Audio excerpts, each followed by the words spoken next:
Mas vamos meditar na palavra e eu vou ler aqui um versículo de 2 Pedro. 2 Pedro 3, capítulo 3, versículo 10. 2 Pedro 3, 10, assim diz a palavra de Deus. Virá, entretanto, como ladrão o dia do Senhor, no qual os céus passarão com estrepitoso estrondo, e os elementos se desfarão abrasados. Também a terra e as obras que nela existem serão atingidas. Glória a Deus, que Deus nos ilumine nesse texto apocalíptico, né? É o fim do mundo, né? A chamada que eu fiz aqui, falei, será que o fim do mundo está chegando, né? Em tempos de Covid, tem muita discussão nisso. Aliás, desde que Jesus veio, né? Os apóstolos resolveram, os discípulos dos apóstolos resolveram registrar os escritos, né? Que veio a ser o Novo Testamento. Eles não tinham escrito ainda até o final do primeiro século. Ou seja, Jesus viveu ali 33 até os 60 anos sem escrever, porque achavam que Jesus já ia voltar.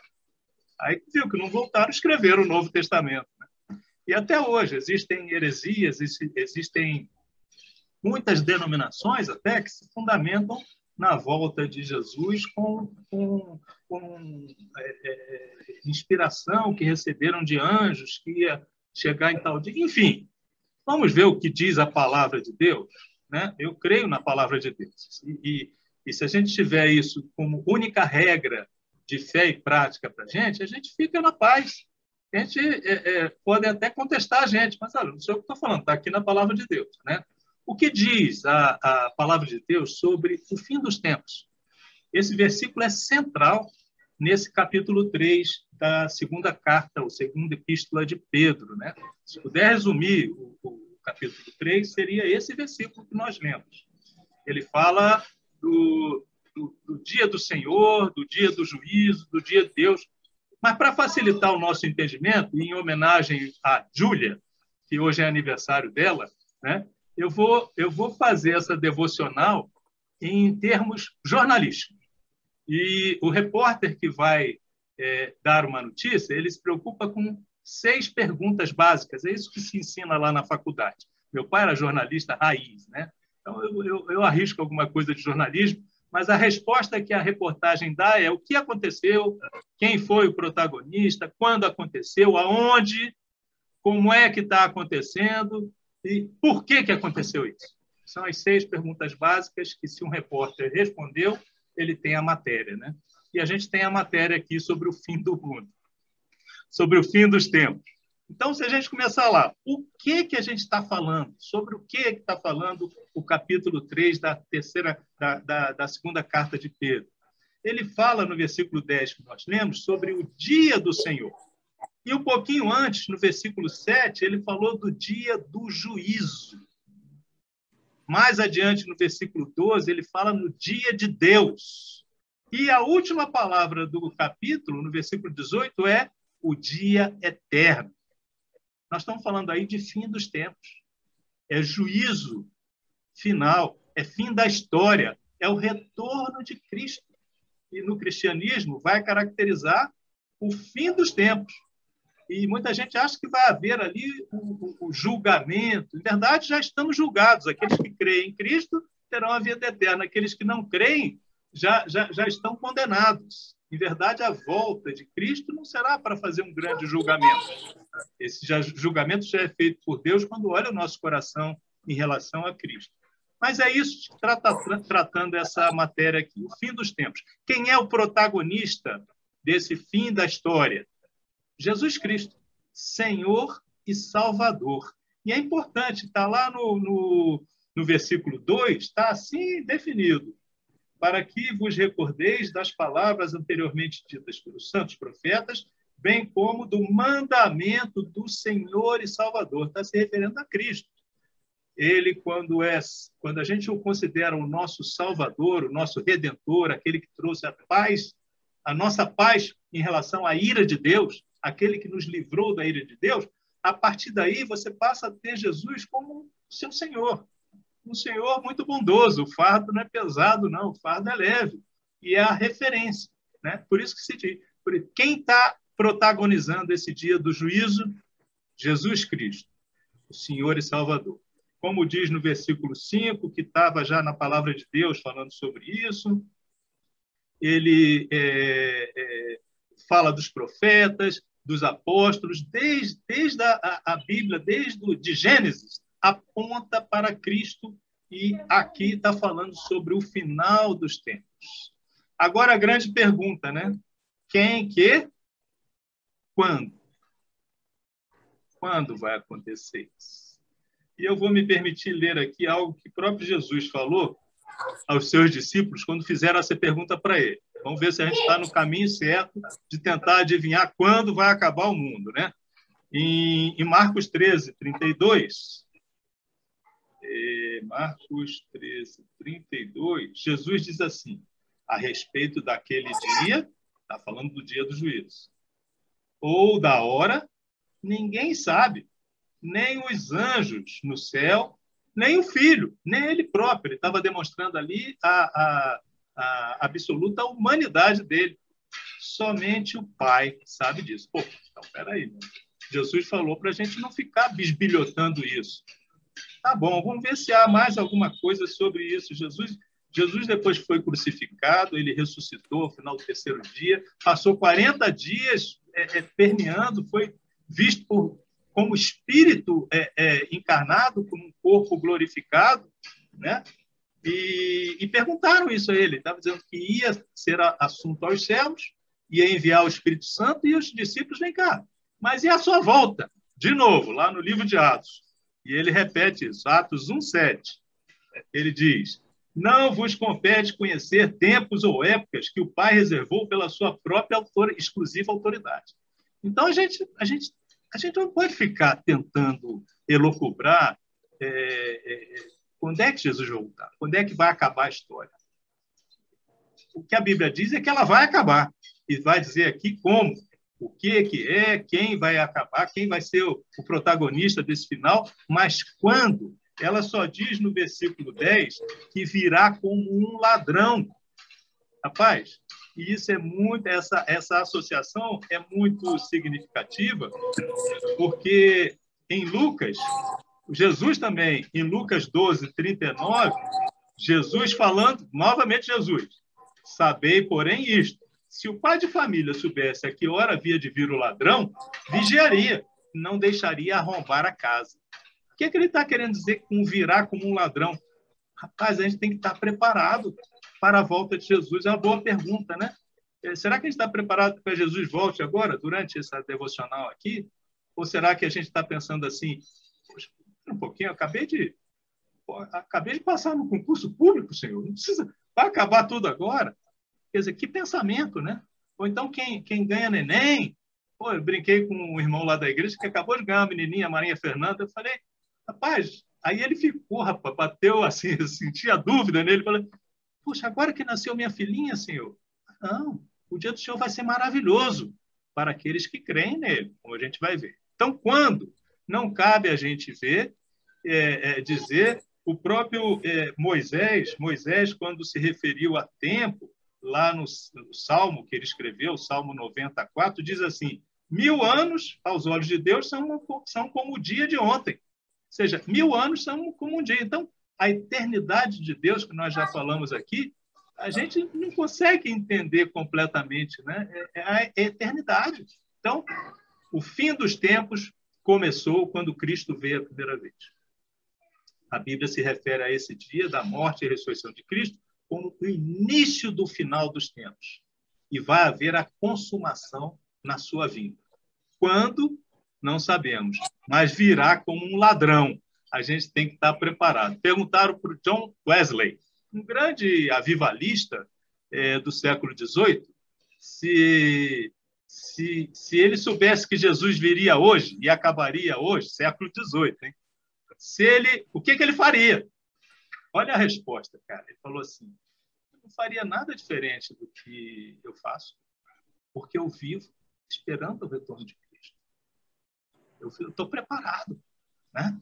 Essa é a pergunta que a gente tem que fazer. Então, a gente viu o que é, quem é o protagonista, quando. É a única pergunta que o repórter não vai conseguir dizer, especificar exatamente. Só diz que vai vir repentinamente, né? Aonde isso vai acontecer, né? Vai ser lá na África, vai ser na América do Sul, na América do Norte, na China? Aonde? O versículo 7 nos diz, desse mesmo capítulo, diz assim: ora, os céus que agora existem e a terra, pela mesma palavra, pela palavra de Deus, têm sido entesourados para fogo, estando reservados para o dia do juízo. Então, olha só, aonde isso vai ser? Os céus e a terra. É tudo. Não vai sobrar isso aqui. Não vai sobrar nada da criação caída. Porque nós vivemos, por mais maravilhoso que seja esse mundo, é um mundo caído, corrompido pelo pecado. É por isso que os animais, alguém já disse, que atacam o ser humano, os animais selvagens, porque eles têm raiva daqueles que desobedeceram a Deus e comprometeu toda a criação maravilhosa de Deus, né? Enfim, o que vai ser o objeto da ira de Deus? Os céus e a terra. Tudo. Não vai ter para onde correr, meu irmão. E se você vê agora como isso vai acontecer, aí que dá medo mesmo. Como é que vai ser? O que, quem, quando, onde? Os céus e a terra? Como? Versículo 12 responde: esperando e apressando o dia de Deus, por causa do qual os céus incendiados serão desfeitos e os elementos abrasados derreterão. Pai, como é que a gente fica nessa história? Calma, calma. Spoiler está dado. Vai ser lá no final, a gente vai ver como nós ficamos. Aqueles que creem em Cristo como seu Salvador, que tirou da ira de Deus. Isso é a ira de Deus sobre o mundo, né? Sobre o mundo caído. Então, como é que isso vai acontecer? Tudo vai ser incendiado, vai ser abrasado. E a imagem aqui é de que quando você quer tirar o minério, o que é importante do ouro daquele minério, você tem que queimar, você tem que submeter a altas temperaturas para retirar o que é bom daquilo que é sujo, né? A ideia é essa, desse incêndio abrasador de céus e terra, de tudo, né? E por quê? Aí é que está uma boa pergunta também. Esse como é interessante, mas o porquê também é interessante. Olha o que diz o versículo 3. Tendo em conta, antes de tudo, que nos últimos dias virão escarnecedores, com seus escárnios, andando segundo as próprias paixões. Escarnecedores, não basta, tem certas pessoas que não basta não crer em Cristo, mas eles escarnecem da religião, eles zombam de Deus, zombam dos cristãos, zombam da Bíblia. Ele tem o direito até de não acreditar em tudo isso, mas tem gente que zomba, são os ímpios. Então, é para pegar essas caras, não é eu e você. E os homens ímpios, diz lá no versículo 7, ora, os céus que agora existem e a terra, pela mesma palavra, têm sido entesourados para o fogo, estando reservados para o dia do juízo e destruição dos homens ímpios, aqueles que não andam segundo a palavra de Deus. Então, é por isso que vai haver essa segunda vinda de Cristo, para resolver toda essa impunidade desde a queda de Adão. Se comerdes, morrerás. Nós estamos até aqui, até agora, né? A pergunta filosófica que não quer calar e que dá nó na cabeça do filósofo é: por que tudo isso e não nada? Né? É para dar nó na cabeça. Né? Isso é filósofo, não é cristão, não. Por que tudo isso e não nada? Porque Deus foi misericordioso. Ele não era para ter nada, mas vai chegar o dia da ira. E nós, graças a Deus, aqueles que creem em Cristo e confessam Cristo como Senhor de suas vidas, estão livres da ira de Deus. Então, já teve dilúvio, né? Já houve dilúvio que acabou com tudo, depois da queda. E a Bíblia diz aqui, nesse versículo 9, olha, por que Deus já não acabou com tudo? Versículo 9. Não retarda o Senhor a sua promessa de destruição, como alguns julgam demorada. Pelo contrário, ele é longânimo, ele é paciente para convosco, com todos nós, não querendo que nenhum pereça, nenhum morra, senão que todos cheguem ao arrependimento. Rapaz, Deus é muito misericordioso. Ele ainda não acabou com tudo isso com fogo, porque ele ainda quer salvar algumas pessoas. Ele quer que aí cabe a mim e a você pregar o evangelho, para que essas pessoas se convertam a Cristo, ou sejam sensibilizadas pela teologia bíblica. Finalizando, uma boa aplicação disso, né? Onde ficam os crentes? Onde ficam os tementes a Deus? Onde fica eu e você, meu irmão? Fica lá no versículo 13.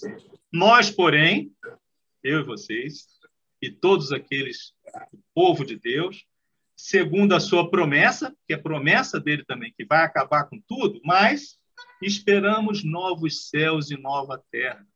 Ou seja, vai ser regenerada a criação que caiu. Não vai se aproveitar nada daquilo que foi corrompido pelo pecado, ou quem sabe por aqueles anjos liderados por Lúcifer, que se insurgiram contra Deus, foram lançados à terra e arrastados um terço dos anjos. Não está claro isso na Bíblia, mas não vai sobrar nada da criação corrompida. Vai haver novos céus e nova terra. E o mais curioso, e isso onde habitará nós, em justiça, né? Não haverá injustiça. E isso na Bíblia, a gente às vezes pensa assim, é Apocalipse. Não. Isaías foi um profeta que viveu 700 anos de Cristo, escreveu lá em Isaías 65:17, pois eis que eu crio. Ele falava a palavra de Deus, o profeta falava a palavra de Deus. Pois eis que eu crio novos céus e novas terras, e não haverá lembrança das coisas passadas.